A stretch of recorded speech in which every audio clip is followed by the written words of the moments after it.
वंदे पुरुषोत्तम। आलोचना प्रसंग भाग 2 से 21 दिसंबर सन 1941 की श्री श्री ठाकुर जी से वार्तालाप। श्री श्री ठाकुर जी बैठे हैं और उनके आसपास बहुत से भक्त लोग बैठे हैं। उनसे श्री श्री ठाकुर जी बात कर रहे हैं। इसी बीच हल्ला करती हुई शैल माँ और निस्तारिणी माँ वहाँ आ पहुँची। शैल माँ क्षिप्त होकर हाथ मुख चमकाती हुई बेचैन हो आगे पीछे करती हुई बोली, वह कहती है कि वह मेरा स्वामी है। देखिए कितना दुस्साहस है।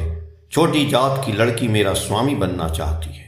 मैं ऐसा पाठ पढ़ाऊंगी कि वह सीख जाएगी। श्री श्री ठाकुर ने निर्लिप्त भाव से कहा, निस्तारिणी कहती है कि वह राजी नहीं है, तुम बल्कि उसके निकट जाकर आरजू विनती करती हो। शैल माँ क्रोधाग्नि में जलती हुई निस्तारिणी माँ की ओर दौड़कर, मैं तुम्हारे निकट कब आरजू मिन्नत करने गई रे शैतान पापिनी, जानती नहीं हो कि मैं कायस्थ की लड़की हूँ? क्या मैं अपना स्वामी समझकर तुम्हारे चरणों की पूजा करने जाऊंगी? निस्तारिणी माँ बोली, तुम तो प्रत्येक दिन लुक छिप कर मेरी खुशामद करने जाती हो, लोगों के सामने तेज दिखाती हो न। मेरे गवाह भी हैं, उन्हें बुलाती हूँ, वही कहेंगे कि मैं सच बोल रही हूँ या झूठ बोल रही हूँ। शैल माँ बोली, बुलाओ तो अपने गवाहों को देखूं वे क्या कहती हैं। निस्तारिणी माँ ने बोला। उपस्थित माताओं में 2 का नाम पुकारती हुई बोली, दीदी तुम लोग जानती ही हो, उस दिन जब मेरे घर में जाकर आरजू मिन्नत कर रही थी, उस समय तुम लोग भी वहां आ उपस्थित हुई। तुम लोगों ने तो अपनी आंखों से सब कुछ देखा है। उन दोनों माताओं ने एक वाक्य से समर्थन करते हुए जोर देकर कहा, हाँ, हमने अपनी आंखों से उसके पीछे पीछे घूमते देखा है। शैल माँ क्रोध, क्षोभ एवं विस्मय से दोनों हाथ को ऊपर उठाती हुई कूदकर जोर से गला फाड़ फाड़ कर चिल्लाती हुई बोली, ठाकुर ये सभी पाजियों के दल हैं, इन लोगों की बातों पर कभी विश्वास न करेंगे ठाकुर, ये सभी बजारू गवाह हैं। रो पड़ी, आप अंतर्यामी हैं, आप तो सब कुछ जानते हैं। मैं संभ्रांत कायस्थ घर की लड़की हूँ, बड़े घर में गई भी थी, आज भाग्य के दोष से अनाथनी हूँ, फिर भी नीच वर्ण की लड़की को क्यों अपना स्वामी के रूप में स्वीकार करूँगी? पर निस्तारिणी सबों से कहती फिरती है, मैंने उसे स्वामी के रूप में स्वीकार किया है। श्री श्री ठाकुर मधुर मुस्कान से बोले, मैं भी तो वही कहता हूँ, ऐसा करने तू क्यों जाएगी? शैल माँ बोली, मैंने तो स्वीकार नहीं किया। श्री श्री ठाकुर जी बोले, अच्छी बात तो है, यदि तुमने स्वीकार नहीं किया है तो वह जो कहती है कहने दो, तुम इतना परेशान क्यों हो रही हो? यदि न गुस्साओ तो निस्तारिणी हार ही जाएगी। रोज दिन यहाँ पर बातों को अच्छी तरह समझ लेती हो, पर इन मौके पर दिमाग स्थिर नहीं रख पाती हो, इसलिए निरर्थक अशांति मोल लेती हो। तत्पश्चात शैल माँ निस्तारिणी माँ ने वहाँ से विदा ली। विदा के समय भी शैल माँ ने निस्तारिणी माँ से कहा, बेकार की बातें मुझसे न किया करो, मुझे दुख होता है। निस्तारिणी माँ बोली, तुम जो कहती हो उसी बात को तो मैं कहती हूँ। शैल माँ पुनः झल्ला उठी, फिर वही बात, बोलती हूँ खबरदार, अच्छा नहीं होगा। श्री श्री ठाकुर बोले, वह देखो अभी मेरे नज़दीक समझ बूझ कर गई, मेरी बातों को अच्छी तरह सुना, फिर भी वही रवैया। हमारा अभ्यस्त चलन पत्थर की तरह कितना ठोस हो जाता है, उसे हम हिला नहीं पाते हैं, इसलिए खामखा हम कठिन समस्या कर लेते हैं। जो समस्या समस्या ही नहीं है वह भी समस्या बन जाती है। पर एक बात है, वह चाहे पागल हो या निर्बोध हो, शैल के दिमाग में ऐसी बुद्धि है कि निकृष्ट को कभी स्वामी के रूप में स्वीकार नहीं किया जा सकता। यह बुरा से तो अच्छा है। इसके बाद सबों ने विदा ली। श्री श्री ठाकुर को धीरे धीरे नींद आने लगी। प्यारीदा उनकी नींद के लिए उनके शरीर को सहलाने लगे। सोकर उठने के बाद श्री श्री ठाकुर मातृ मंदिर की उत्तर दिशा में आश्रम प्रांगण के मौलसरी वृक्ष के नीचे हाथ वाली लंबी एक बेंच पर बैठे। धीरे धीरे लोग समवेत होने लगे। एक एक व्यक्ति आकर प्रणाम करके बैठे। श्री श्री ठाकुर ने ग्राम के एक मुसलमान भाई के लिए रजाई बनाने कहा था। हरेंदा उस रजाई को बनवा कर लेते आए हैं। रजाई को देखकर श्री श्री ठाकुर खूब खुश हो बोले, बढ़िया हुआ है, आज ही जाकर दे आओ, जाड़े में वे लोग बहुत कष्ट पा रहे हैं। रजाई तो अच्छी ही बनवाई है, यदि उस रजाई का एक खोल बनवा देते तो खूब अच्छा होता। हरेंदा बोले, रजाई ही नहीं जुटती है, उस पर पुनः खोल, ऐसी रजाई क्या उन लोगों ने कभी ओढ़ी होगी? श्री ठाकुर जी बोले, दूर पागल, सिर्फ रजाई के बजाय खोल वाली रजाई उससे कहीं अधिक आरामदायक होती है। यह तो समझते हो ना, आराम का बोध सबों को है। खोल देकर देना ही अच्छा है। देना ही है तो उसमें खामियां क्यों रखोगे? जाओ बाजार जाकर उसका एक खोल बनवा कर लेते आओ।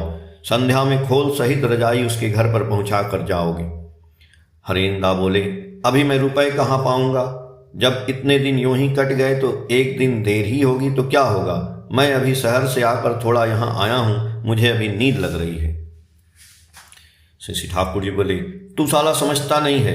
कच्चे बच्चे को लेकर उन लोगों को एक रात और अधिक जाड़े में कष्ट क्यों दोगे?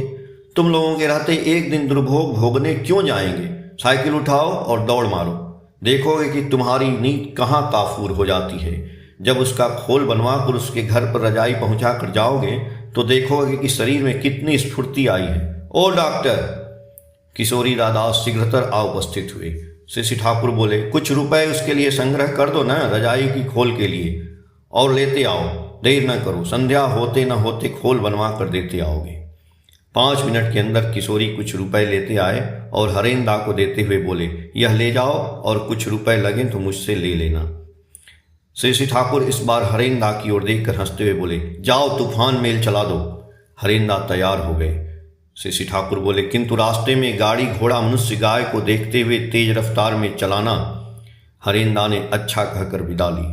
साधना दीदी, श्री ठाकुर की प्रथम कन्या, श्री ठाकुर को प्रणाम कर बेंच के बगल में आकर खड़ी हुई। श्री ठाकुर बोले, क्या रे, कब आई? साधना दीदी बोली, थोड़ी देर पहले माँ के निकट थी। श्री ठाकुर बोले, तुम्हारा शरीर इतना सूखता क्यों जा रहा है? साधना दीदी बोली, पेट अच्छा नहीं है, जो भी खाती हूँ हजम नहीं होता है। श्री ठाकुर बोले, दवा नहीं खाती हो? साधना दीदी बोली, प्यारी दा ने दवा दी है। श्री ठाकुर बोले, अच्छा, मैं प्यारी से बात करूंगा। तुम्हारे सास ससुर की तबीयत अच्छी है? साधना दीदी बोली, मोटा मोटी। थोड़ी देर के बाद साधना दीदी पुनः बड़ माँ के निकट गईं। श्री ठाकुर बोले, साधना खूब अच्छी लिखती है, क्या कहते हैं योगेश दा? योगेश दा चक्रवर्ती बोले, हाँ, उसकी रचनाएं पढ़ने से ही पता चलता है कि उसकी कॉन्सेप्शन धारणा कितनी क्लियर परिष्कार है। श्री ठाकुर जी बोले, सिर्फ कॉन्सेप्शन धारणा ही नहीं, इसके साथ उसके जीवन का एक गंभीर योग है। उसकी छत्र छाया में आश्रम की लड़कियों में भी एक रंग आ गया है। ससुराल में जाकर अपने चाल चलन आचार व्यवहार से सास ससुर को मुग्ध कर लिया है। परम पिता उसे स्वस्थ शरीर में सुदीर्घ जीवी कर उसे बचाए रखें। बरिसाल से एक भाई आए हैं, वे कर्मकार हैं, लोहा का काम करते हैं।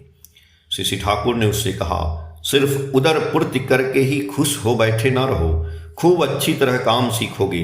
तुम्हारे वजीरपुर के कर्मकार लोहा पर इस प्रकार पानी चढ़ाते थे कि उनके सामने सेफील्ड भी हार मानते थे। तुम्हारे पूर्वज कमान बंदूक तक भी बनाते थे। वे लोहे की ऐसी चीजें बनाते थे कि सैकड़ों वर्ष धूप जल हवा में रहने के बावजूद भी उनमें जंग नहीं लगता था। कर्मकार जाति का एक बहुत बड़ा इतिहास है, उस इतिहास को जानने की जरूरत है। अपने जातीय व्यवसाय में सभी को उत्साहित करना चाहिए। कामकाज के खास खास कला कौशल जो खास खास परिवार में सीमाबद्ध है, उनमें से बहुत कुछ लुप्त भी हो गए हैं। उन्हें पुनः आयत्त करना चाहिए, उद्धार करना चाहिए, लिपिबद्ध करना चाहिए। उसके साथ साथ घरेलू प्राचीन सरल तरीके को बनाए रखकर वर्तमान विज्ञान से कैसी सहायता लेकर उस काम के स्तर को उन्नत किया जाए, उस ओर ध्यान रखना चाहिए। तुम लोगों में जितने शिक्षित लड़के हैं, यदि इस काम में लग जाएं, व्यक्तिगत रूप से जो व्यवसाय कर रहे हैं वे स्वतंत्र रूप से काम करें, तो भी उन्हें यदि संघबद्ध कर दिया जाए, उनकी अच्छी शिक्षा की व्यवस्था की जाए, तो मुझे ऐसा प्रतीत होता है कि तुम लोग इस यांत्रिक युग में बहुत कुछ अपना अवदान छोड़कर जा सकते हो। तुम लोगों में ऐसे कारीगर आविष्कारक पैदा हो सकते हैं जिन्हें देखकर दुनिया दंग हो जाएगी। खासकर यह ध्यान रखना चाहिए कि अपने देश के उपयोगी कुटीर शिल्प यंत्र आदि का आविष्कार कर सको। हमारे देश की अवस्था कैसी है, यहाँ किस प्रकार के कुटीर शिल्प चल सकते हैं, इन बातों पर ध्यान रखकर यंत्र तैयार करना है। छोटे छोटे यंत्र की सहायता से लाभदायक शिल्प चालू किया जा सकता है, यह भी तुम लोगों को बता देना है।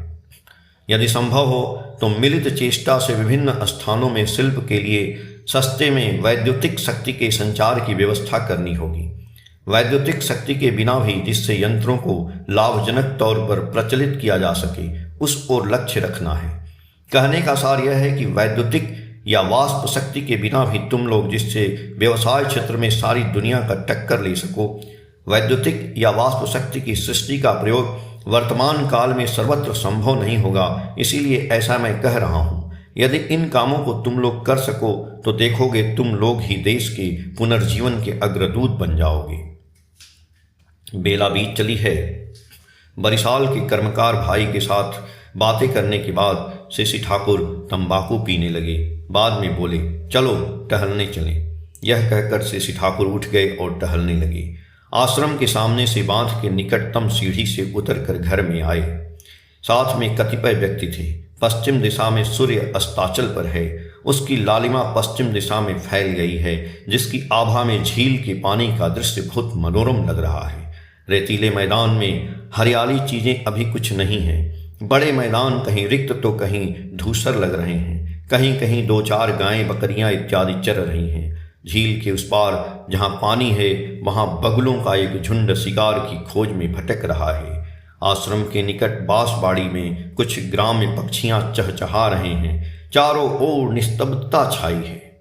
शेषी ठाकुर चर की ओर कुछ आगे बढ़कर एक जगह पर खड़े खड़े आत्महारा हो सूर्यास्त का दृश्य देख रहे हैं। थोड़ी देर के बाद रहस्यमय दृश्य से घूम कर देखते हुए बोले, इन दृश्यों को देखते हुए नाम करने से खूब शीघ्रतर उद्दीपन होता है। शब्द सुनाई पड़ता है। नाम नहीं करने पर भी शब्द सुना जा सकता है। क्या तुम लोग नहीं सुन रहे हो? सबों ने कहा, नहीं। क्या रे प्रफुल्ल, तुम्हें कुछ पता नहीं चलता? उन्होंने कहा, नहीं, सिर्फ मन मानो उन्मुक्त हो रहा है, ऐसा प्रतीत होता है। शेषी ठाकुर जी बोले, यह अच्छा लक्षण है। जोर लगाकर नाम करो, विशृंखलताएं सब ठीक हो जाएंगी।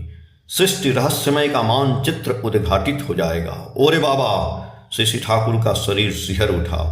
कितना क्या देखा जाता है, क्या उसका कोई ठिकाना है?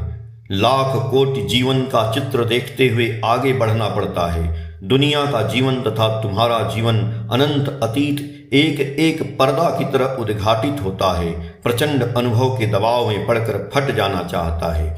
कष्ट भी अधिक है और आनंद भी अधिक। कष्ट होने से ही क्या होता है? छोड़ने का जो रास्ता नहीं रहता है। नशा मानो अवस्कर खींच ले जाता है।